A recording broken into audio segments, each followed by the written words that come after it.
تو یہ حرام ہے، یہ تمام چیزیں اللہ مالک کی طرف سے حرام کی گئی ہیں۔ اسی طرح وہ جانور جس کو درندے پھاڑ کھائیں، ایک تو ہے کہ درندوں نے حملہ کیا، آپ نے اس بکری کو بچا لیا اور ذبح کر لیا مرنے سے پہلے، یہ تو حلال ہو گئی، لیکن وہ درندوں کے حملوں میں ماری گئی تو یہ حرام ہے۔ اسی طرح وما ذبح علی النصب، جو جانور کسی غیر اللہ کی عبادت کے مرکز پہ ذبح ہوا، کوئی مزار پہ ذبح کیا جائے، کوئی مندر پہ ذبح کیا جائے، کوئی بت کے نام پہ ذبح کیا جائے، تو وہ بھی حرام ہے۔ غیر اللہ کی عبادت کے مرکز پہ ان کے نام پہ ذبح کیا جانے والا جانور حرام ہے، یہ اللہ نے حرام کیے ہیں۔ اسی طرح تیروں کے ذریعے لوگ تیر اندازی کے تیروں کے ذریعے اپنی قسمت کا اندازہ لگاتے ہیں، تو یہ قسمت پوڑی بھی اسلام میں جائز نہیں ہے۔ جس جن چیزوں کو اللہ نے حرام کیا ہے اس کی حرمت کو مانیے، اس کی حرمت کا ایمان رکھیے، عقیدہ رکھیے، اس پہ عمل کیجئے۔ ایک صحابی نے کہا اللہ کے نبی صلی اللہ علیہ وسلم، میں مقام بوانا پہ اتنے اونٹوں کی قربانی کرنا چاہتا ہوں، یہ میں نے منت مانی تھی۔ آپ نے 2 سوال کیے، جہاں تم قربانی کرنا چاہتے ہو وہاں مشرکوں کا کوئی عبادت کا مرکز تو کوئی بت تو نہیں تھا؟ اب نہیں ہے، سابقہ دور کا کوئی بت تو نہیں تھا؟ کہا نہیں اللہ کے وسلم ایسی کوئی بات نہیں۔ وہاں مشرکوں کا کوئی میلہ تو نہیں لگتا تھا؟ بت پوجنے والوں کا کوئی میلہ تو نہیں لگتا تھا؟ کہا نہیں اللہ کے نبی صلی اللہ علیہ وسلم کوئی ایسی بھی کوئی بات نہیں۔ آپ نے کہا جو اپنی منت اپنی نظر پوری کر لو، کیا معنی ان 2 سوالوں کا؟ کیا مطلب؟ جس جگہ پہ غیر اللہ کے لیے ذبح کیا جاتا ہو یا جس جگہ پہ بت کی غیر اللہ کی پوجا کی جاتی ہو وہاں پر اللہ کی عبادت کرنا بھی جائز؟ جی کیوں؟ دیکھنے والا کیا کہے گا یہ اسی بت کی یاد پیدا ہو رہی ہے، اگرچہ آپ کی نیت نہیں ہے، آپ کی نیت اللہ کے لیے ذبح کرنا ہے، لیکن ایک مقام پر ذبح ہوتا ہے بتوں کے لیے، قبروں کے لیے، بزرگوں کے لیے، اور آپ اسی مقام پر اسی دن جا کر اللہ کے نام پر ذبح کریں، آپ کی نیت تو دل کے اندر ہے نا، دیکھنے والے میں کیا لگے گا یہ ساڑی پارٹی دا بندہ ہے۔ تو اللہ کی شریعت اتنی غیرت والی ہے کہ یہ اہل شرک کی مشابہت بھی برداشت نہیں کرتے۔ تو اللہ نے جو فرائض مقرر کیے ہیں ان فرائض کو پامال نہ کیجئے، ان فرائض کی حفاظت کیجئے۔ اسی طرح بعض عورتوں سے اسلام میں نکاح کرنے کی اجازت نہیں ہے، وہ ایسے عورتیں جن سے نکاح حرام ہے۔ حرمت علیکم امہاتکم وبناتکم واخواتکم وعماتکم وخالاتکم وبنات الاخ وبنات الاخت، ماں سے نکاح حرام ہے، بیٹی سے نکاح حرام ہے، بہن سے نکاح حرام ہے، پھوپھی سے نکاح حرام ہے، خالہ سے نکاح حرام ہے، بھتیجی سے نکاح حرام ہے، بھانجی سے نکاح حرام ہے۔ یہ اللہ نے وہ رشتے مقرر کیے ہیں جن سے نکاح کرنا حرام ہے۔ تو اللہ نے جس چیز کو حرام کر دیا ہم اس کی پاسداری کریں گے، مسلمان ہونے کے لیے لازم ہے کہ ہم اس کی پاسداری کریں گے۔ اللہ نے تجارت کو حلال کیا، وحرم الربا، سود کو حرام کیا، تو ہم اس کی پاسداری کریں گے، تجارت کریں گے، لیکن سود والے معاملے پہ کہنے جی وہ معاملہ یہ ہے کہ فلاں مفتی صاحب نے فتویٰ دے دیا ہے، او فتویٰ تے اوہی مفتی او دے گل پاؤ۔ اللہ نے سود کو حرام کیا ہے۔ اب کوئی مفتی آپ کو فتویٰ دے دے، کوئی آپ کے ساتھ، اور جی حل بھی کوئی نہیں ہے ہمارے پاس، ہم تاجر آدمی ہیں، بینک سے لون نہیں لیں گے تو کیسے کاروبار ہوگا، ہم نے مکان بنانا ہے بینک سے نہیں لیں گے تو کیسے؟ بھائی آپ نے لون لیا اور رات آپ قبر میں جا کے سوئے، یہ 2 کروڑ آپ کے اکاؤنٹ میں آ گئے، آپ کو اس میں سے 1 روپے نکالنے کی توفیق نہیں ہوئی، آپ کی رات کہاں ہوئی؟ قبر میں۔ ان 2 کروڑ پہ مزے کون کرے گا؟ لتر کے نو پہن گے؟ سمجھ آیا مسئلہ یا نہیں؟ اس لیے اللہ اکبر، اگر مجبور ہو جائے انسان زندگی بچانے کے لیے درخت کے پتے چبانے پڑ جائیں تو وہ چبا لینا، کبھی سود نہ لینا، سود والا ماجرا نہ کرنا۔ کیوں؟ سود لینے والا، سود خور، سودی کام کرنے والا اللہ اور اس کے رسول سے جنگ کرتا ہے، اور جس کی جنگ اللہ اور اس کے رسول صلی اللہ علیہ وسلم سے ہو وہ کامیاب ہوگا۔ یہ سود، یہ بیاج اتنا بڑا گناہ ہے، تو کسی بھی حال میں زندگی گزار لینا۔ ذاتی مکان نہیں ہے کوئی بات نہیں، خیمے میں رہ لو، کرائے پہ رہ لو، جھونپڑی میں رہ لو، لیکن حرام طریقے کو اپنا کر۔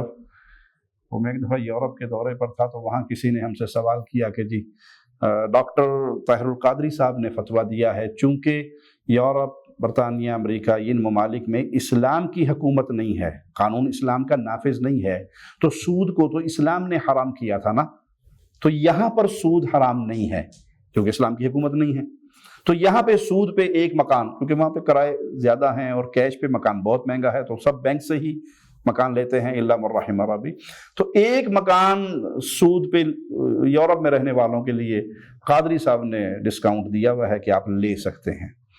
تو میں نے وہاں سوال کرنے والے سے کہا کہ سود اسلام نے حرام کیا، یورپ میں اسلام کی حکومت نہیں ہے، اس قانون کے تحت قادری صاحب سے کہو بھی کلے مکان چ منڈے کی کرن گے، 2 قدم ہور چکو، تھوڑا جا پار اپنے سر تے ہور بھی پاؤ، مکان سے آگے چلو۔ شراب کو کس نے حرام کیا ہے؟ اسلام نے، اور یورپ میں اسلام کی حکومت نہیں ہے۔ جس قانون کے تحت آپ نے سود کو حلال کیا تو 1-2 بوتل بھی روز دی چھٹی دے دیو، بھی ایک زیادہ نہیں، بس ایک ڈیلی ایک۔ زنا کو کس نے حرام کیا؟ اسلام نے، اور یورپ میں اسلام کی حکومت، تو پھر خالی مکان منڈا کرے گا کی؟ قادری صاحب اے بھی کو نظر ثانی کرو فتوے دے ہوتے۔ یہ وہ فتویٰ دینے والے ہیں جو جہنم کے دروازوں پہ کھڑے ہو کے لوگوں کو پکارتے ہیں۔ جو چیز اللہ نے حرام کر دی وہ حرام ہے، اس کے لیے کوئی ہیلا بہانہ، اس کے لیے کوئی سجیوں کھبیوں بنی اسرائیل دیاں حرکتاں، اس کی اجازت شریعت نہیں دیتی۔ اللہ نے تجارت کو حلال کیا ہے، سود کو حرام کیا ہے، یہ اللہ کی حدود ہیں۔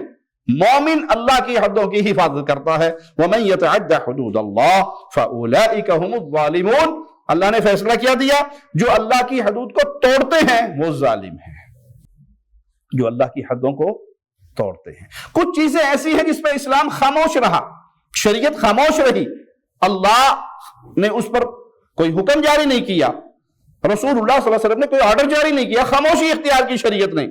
تو جن معاملات پر شریعت خاموش ہے تو یہ اللہ کا کرم ہے اپنے بندوں کے ساتھ، نعوذ باللہ، یہ نہیں کہ اللہ بھول گیا، یہ اللہ کا کرم ہے۔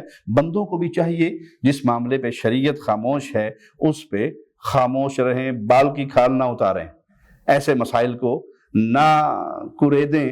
رسول اللہ صلی اللہ علیہ وسلم حج کے معاملات بیان فرما رہے کہ لوگوں تم پر ہر سال تم پر حج کرنا فرض ہے، تو ایک سائل کھڑا ہوا اور کہنے کہ اللہ کے نبی صلی اللہ علیہ وسلم کیا ہر سال؟ آپ نے کیا کہا تھا کہ تم پر اللہ نے حج کرنا فرض کیا ہے، حج کرو اللہ کے گھر کا۔ تو اس صحابی نے کھڑے ہو کر، اس سائل نے کھڑے ہو کر کیا کہا؟ اے اللہ کے نبی صلی اللہ علیہ وسلم کیا ہر سال حج کرنا ہے؟ تو رسول اللہ صلی اللہ علیہ وسلم غضبناک ہو گئے، شدید غصے میں آئے، کہا اگر میں یہ کہہ دیتا کہ ہاں ہر سال حج کرنا ہے تم پہ فرض ہو جاتا اور تمہیں اس کی طاقت، تو جو شریعت بتائے خاموشی سے اس کو لے لو، اس میں مزید نہ کرے دو، اس میں اپنی طرف سے زیادہ قیل و قال نہ کرو۔ ذرونی ما ترکتکم فإنما هلك من كان قبلكم بسؤالهم واختلافهم على انبیائهم، تم سے پہلے جو قومیں تھیں وہ ہلاک ہو گئی، اور ان کے ہلاک ہونے کا سبب کیا تھا کہ وہ لوگ انبیاء سے سوالات زیادہ کرتے تھے اور انبیاء کی باتوں سے اختلاف کرتے تھے، اسی لیے وہ اس جرم کی وجہ سے اس عذاب تک پہنچے کہ وہ ہلاکت کی طرف گئے۔ تو پیارے بھائی، یہ شریعت محمدیہ ہے، یہ اللہ کی شریعت ہے جس کے اندر اللہ نے یہ حکم مقرر کیے ہیں۔ تو اللہ کی حدود کی حفاظت کیجئے، اللہ کے حکموں کو مانیے۔ اللہ سے دعا ہے اللہ ہمیں زندہ رکھے، ایمان کی بہترین حالت میں رکھے، اللہ موت دے تو اس حال میں دے، اللہ ہم سے راضی ہو، ہم اپنے اللہ سے راضی ہوں۔ اقول قولی ھذا واستغفر اللہ لی ولکم ولسائر المسلمین۔